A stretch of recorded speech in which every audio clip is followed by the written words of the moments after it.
दोस्त कहा जाता है ना कि अच्छे लोग के संगति में रहिए तो अच्छी बात जरूर सीखिएगा, और बुरे लोग के संगति में रहिएगा तो कुछ न कुछ जरूर असर हो जाएगा। मैं आप लोग को बता रही हूँ, एक बार की बात है। एक चोर आता था, गांव वालों ने जान गया कि वो चोरी करता है, इसलिए उसको गांव से निकाल दिया।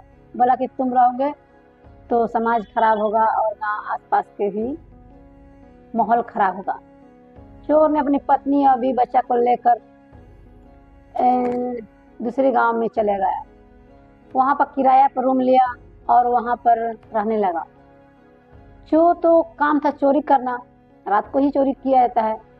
तो उसने क्या किया कि दिन भर सोता था और रात में चोरी करता था। इसी तरह दिन बीत रहा था।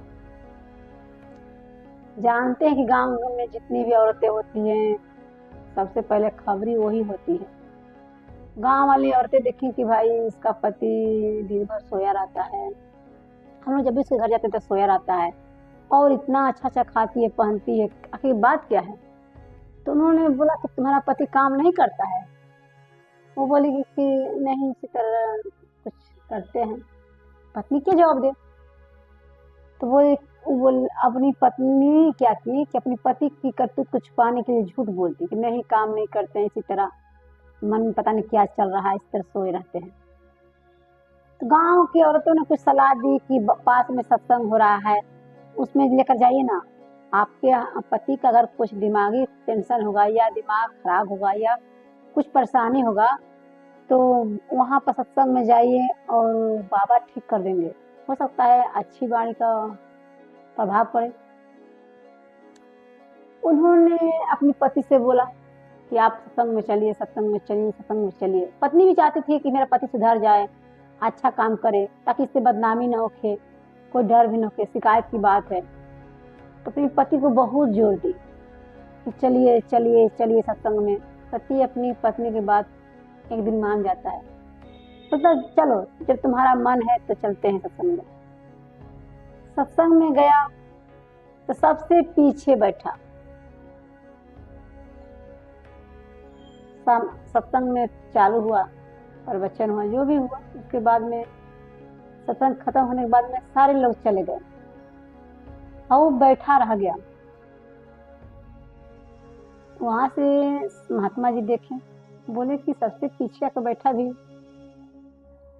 सारे लोग भी चल गए पर ये व्यक्ति अभी तक बैठा हुआ है। ऐसा क्या बात है, क्या कहना चाहता है, क्या क्या उसका मन में चल रहा है।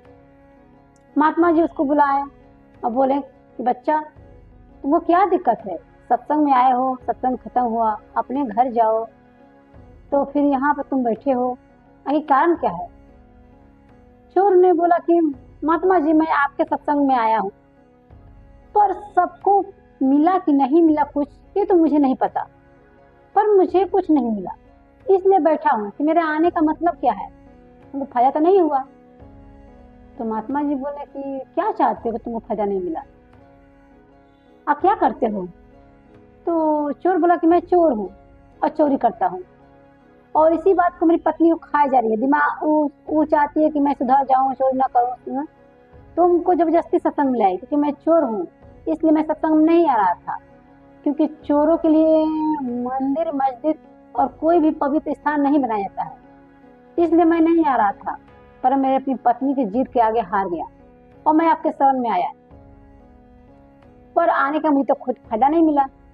तो महात्मा जी बोले कि तुम चोरी करते हो। तो चोर बोला जी हाँ मैं तो चोरी करता हूँ। कहना अच्छी बात है। तो महात्मा जी बोले कि तुम मुझसे कुछ सीखना चाहते हो। बोला कि सीखना चाहता हूँ, आपसे जरूर सीखता हूँ, पर मैं चोरी करना छोड़ूंगा नहीं, क्योंकि मैं और पढ़ा लिखा नहीं हूँ और मुझे काम आता ही नहीं है, बस चोरी करना है। बचपन से मैंने चोरी ही सीखी है, इसके से मुझे कुछ पता नहीं है। आप जो बोलिएगा सो मैं करूंगा, पर चोरी करना नहीं छोड़ूंगा। महात्मा जी बोले अच्छी बात है, ठीक है। तो मेरा एक बात ध्यान रखो, तुम कभी भी किसी के यहाँ जाना चोरी करने तो उस घर का नमक हलाल नहीं करना। और झूठ नहीं बोलना। ये दो बात तुम अपने मन में दिमाग में बैठा लोगे, जुबान पर ला लोगे, तो तुम बहुत महान व्यक्ति बनोगे, बहुत धन कमाओगे। ये बात याद रखना। बोला चोर की अच्छी बात है गुरुजी, इसीलिए मैं बैठा था। चलिए आपकी बात को मैं फॉलो करता हूँ, आपकी बात को मानता हूँ, वो भी करके देखता हूँ।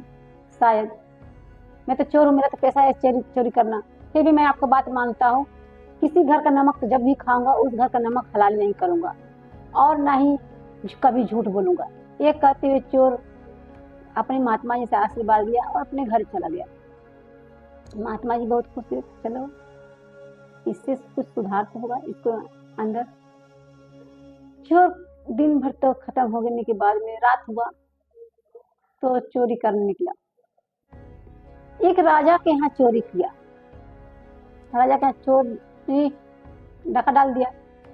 जब चोरी करने गया तो उस राजा के घर में अच्छी अच्छी पकवानें बनी थी, 36 प्रकार का खाना भोजन तैयार हुआ था। उसने देखा कि पहले खाना भूखा था, एक दिन में सत्संग में था, शाम को आया तो पत्नी अब टाइम से ही थोड़ा सब कुछ थका था, इसलिए खाना बनाने लेट हो गया। वो निकल गया अपना ड्यूटी पर चोरी करने। देखा कि खाना की खुशबू बहुत अच्छी आ रही है। उसने क्या किया, गया किचन में, आगे न देखा न पीछे देखा न ऊपर देखा नीचे देखा, फटाफट खाना निकाला और फटाफट पूरी सब्जी खुला गया था, खा लिया। खाना खाने के बाद में वो गया चोरी करने। राजा का रानी का जो भी महल था उनके रूम में चला गया, उनका जो भी तिजोरी साफ कर लिया, सब इकट्ठा करके पोटली बना लिया, झोला में कस लिया, बैग में चल दिया। जिसे ही जाने लगा महात्मा जी की बात याद आ गई। महात्मा जी की बात याद आया तो उसने सोचा कि मेरे महात्मा जी तो बोले कि जिस घर का नमक खाना उस घर का नमक हलाल नहीं करना। वो क्या किया, सारा धन वहीं फेंक दिया। फेंकने के बाद में चला गया, छोड़ दिया। राजा का महल से एक भी कोई कचरा नहीं उठाया, चला गया। सुबह हुआ, पूरा हल्ला हो गया नगर में। कौन ऐसा व्यक्ति कि चोरी करने मेरे महल में आया, राजा के महल में घुस गया चोरी करने, और चोरी किया पर चोरी सामान नहीं ले गया, फेंक दिया। ऐसा कौन सा व्यक्ति, ऐसा किसका हिम्मत है। ऐसे करते करते पूरा शोर हो गया। राजा ने घोषित कर दिया कि जो भी अपनी गलती स्वीकार करेगा मैं उसको आधा राजपाट दूंगा, या कोई भी उस व्यक्ति उसको पकड़ कर लाएगा, उसको लाना है। तो राजा के जितने भी प्रजा थे अपने खलबल मच गई, और राजा के जितने सैनिक थे चले गए चोर के खोजने। चोर के खोजते खोजते एक बेगुनाह को पकड़ लिए। अब बोले कि राजा साहब यही गांव में और आसपास के क्षेत्र में चोरी करता है और यही पक्का है कि चोरी किया है। वो बेचारा बोला कि नहीं, मेरा हिम्मत ही नहीं है कि राजा के घर में डाका डालूं। मैं चोरी नहीं की हूँ, और चोरी करूंगा भी तो मैं अपना सामान ले जाऊंगा, छोड़ो क्यों। इसकी बात कोई नहीं सैनिक माना और राजा के यहाँ खड़ा कर दिया। राजा देखिए कि यही चोर है, चोरी किया है मेरे महल में, इसकी इतनी हिम्मत। तो राजा ने उसको फांसी सजा सुनाई कि कल सुबह तुम्हें फांसी दी जाएगी। तुम्हारा इतना हिम्मत कि मेरे महल में घुसकर चोरी करो। तो बेचारा चिल्लाता रहा, रोते रहा, गिराते रहा, राजा के पैर पड़ते रहा कि नहीं राजा साहब मैंने चोरी नहीं किया हूँ। राजा ने नहीं माना। अगले टाइम जब फांसी देने का टाइम चुना गया तो सुबह उसको फांसी दिया गया। ये बात जो चोरी किया था उस चोर को पता चला कि राजा के यहाँ जो चोरी किया था वो चोर पकड़ा गया, उसको कल सुबह फांसी देना है। चोर को तो लगा कोई बात, कोई जाए कुछ से क्या मतलब है। जब सुबह उस व्यक्ति को फांसी देने का टाइम आया तो चोर को महात्मा जी की बात याद आई, जीवन में कभी झूठ नहीं बोलना। तो चोर ने सोचा कि मैं चलता हूँ महात्मा की बात मानकर। राजा के यहाँ जाकर बोला कि राजा साहब, ये चोरी नहीं किया, चोरी मैं किया हूँ, चोरी मैं किया हूँ, मुझे फांसी दीजिए। सारे लोग, प्रजा में खलबली मच गई, सबको, अरे इतना हिम्मत इसका कि अपनी गलतियां का स्वीकार कर रहा कि मैं चोरी मैं किया हूँ। राजा बोले कि इधर बुलाओ। राजा पास बुलाए और बोले तुम चोरी किया हो? तो हाँ राजा साहब, चोरी मैं किया हूँ। तो जब तुमने चोरी किया है तो चोरी का सामान क्यों छोड़ दिया? तो चोर बोला कि देखिए राजा साहब, मैं आपके यहाँ चोरी करने बहुत जरूर आया था, पर आपकी रसोई घर से खाने की अच्छी सी खुशबू आ रही थी, मैंने आगे पीछे नहीं देखा, जाकर खाना खा लिया, खाना खा के चोरी कर लिया आपका सारा सामान। तभी मेरे गुरुजी की बात याद आई कि किसी घर का नमक खाते हो तो नमक हलाल नहीं करना, और किसी घर का नमक खाते तो नमक हलाल नहीं करना। इसलिए मैं आपका सारा संपत्ति छोड़कर चला गया, क्योंकि मैं आपका घर का नमक खा चुका था, इसलिए मैं आपको चोरी नहीं किया। तो राजा साहब बोला अच्छा, तो तुम तो भाग गए थे, फिर आज तुमको आने का क्या रीजन था? तुम्हारा जान मैं मार रहा हूँ, फांसी दूंगा, तुमको अभी आने का क्या जरूरत था? ठीक है, तुम रात को खाना खाए, चोरी किए, छुपे चले गए, फिर अभी? बोला कि मैं उसी महात्मा के चक्कर में फंसा हूँ। उन्होंने बोला कि कभी जीवन में झूठ नहीं बोला। आज जब ये बात मुझे पता चला कि मेरे कारण कोई बेगुनाह की फांसी हो रही है, तो मुझको रहा नहीं गया, और मैं उसी महात्मा की बात पर गौर किया, और उसी महात्मा की बात मानकर मैं आपके पास दौड़ आ गया कि मेरे वजह से किसी बेगुनाह को जान नहीं जाना चाहिए। इसलिए राजा साहब, जो भी सजा देना है, मुझे फांसी देना है, मुझे दीजिए, मैं चोरी किया हूँ, एक बेगुनाह को छोड़ दीजिए। राजा ने उसको छोड़ दिया। बोले कि तुम किस महात्मा से सीख के इतनी ज्ञान आए हो? तो चोर ने बोला कि सतगुरु बाबा के चरणों में मैं गया था, वहां पर सुनकर मैं आया, तो मुझे भी मिला उस महात्मा से, मैं भी उनसे कुछ ज्ञान प्राप्त करूंगा। बोला जरूर, आपको उनके शरण में ले जाऊंगा।